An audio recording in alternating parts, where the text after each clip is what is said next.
1941. The Desert Fox, Field Marshal Erwin Rommel, arrives in Libya to assume command of the Africa Corps. Within a few months, Rommel, the rising star of the German army, recaptures the territory taken by the British Commonwealth forces prior to his arrival. Despite being heavily outnumbered by the British forces, the superior range and armor of the German tanks allows the Africa Corps to take the fight to the Allies. By July 1942, the Desert Fox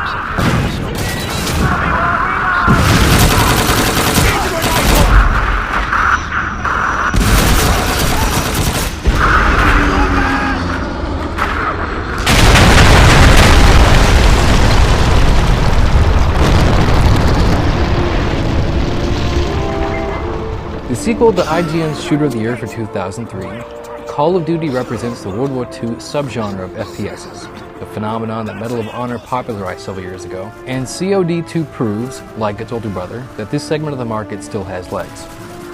It might not have the epic scope, but the fighting is at least as intense. Stretching across 27 missions covering the American, Russian, and British campaigns, it's not a short game, and you'll wander from Point du Hoc to Stalingrad to El Alamein before you wrapped up the single-player segment.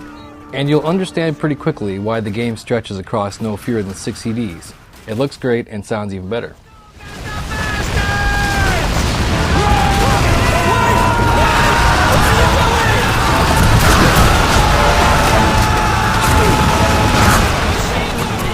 Thankfully, COD2's production values don't seem to suffer from the rigors of multi-platform development. Textures look sharp, there's lots of shiny stuff on screen, even the beefiest rigs break a sweat once you crank up all the features. It's not quite the caliber of Fear, but it's darn close. Whatever it may lack in visuals is more than made up for in sound, with a constant layer of combat racket, rattling machine guns, booming flat guns, shouting soldiers, and bullets whizzing past your head. Those are the order of the day, and never completely abates. This game will really take advantage of 5.1 sound, and it'll sink you deep into the gritty explosiveness of the battlefield. The flow of gameplay is mostly the same as the original Call of Duty.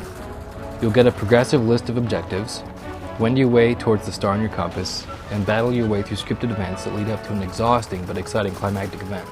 And despite the fact that most objectives boil down to kill these people or blow this up, Infinity Ward managed to implement some pretty creative ways to go about that. One mission will have you on a rooftop, spotting incoming tanks and troops for artillery strikes. Another will have you performing demolition on a German headquarters. And another will have you battling on foot against mortar teams, squads of infantry, and several types of armor while you defend a bunker full of injured friendlies. In fact, you'll find yourself waiting for reinforcements quite a lot.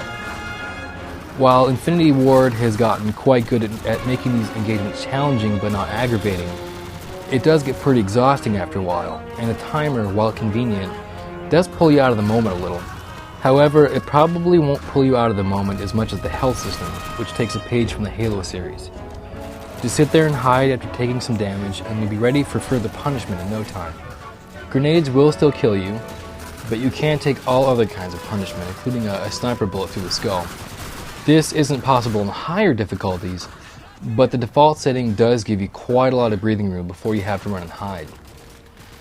While this mechanic does eliminate backtracking for health packs or hunting down a medic, there isn't really any context attached to your superhuman prowess. It's just something you can do, and I think it hurts what is otherwise as grittily authentic of a game as can be squeezed into an ESRB teen rating. Overall, I was quite pleased with how dynamic the AI is, considering the fact that you'll be navigating from one scripted event to another. And your team member AI is quite solid as well. They'll constantly be sighting enemies for you, giving compass directions and hide information as well, like second floor, north side, or behind the sandbags to the southeast. So you rather get blindsided. The grenade warnings usually come pretty late, and the guys aren't the best at dodging those grenades. But the indicator comes up right away for you, with an arrow pointed where the potato masher is landed relative to your position. And as you get better at the game, you'll notice when a soldier is throwing a grenade, and you'll make the proper adjustments to your position before it becomes a problem. Otherwise, you might be forced to back up into the open, perhaps just as you're about to run out of ammo, and often your health regen can't help you even in that situation. Other than that, the campaigns are fun to go through, with lots of challenge and variety, lots of drama, and some surprising dashes of humor, and it earns our Editors a Choice Award. Just barely.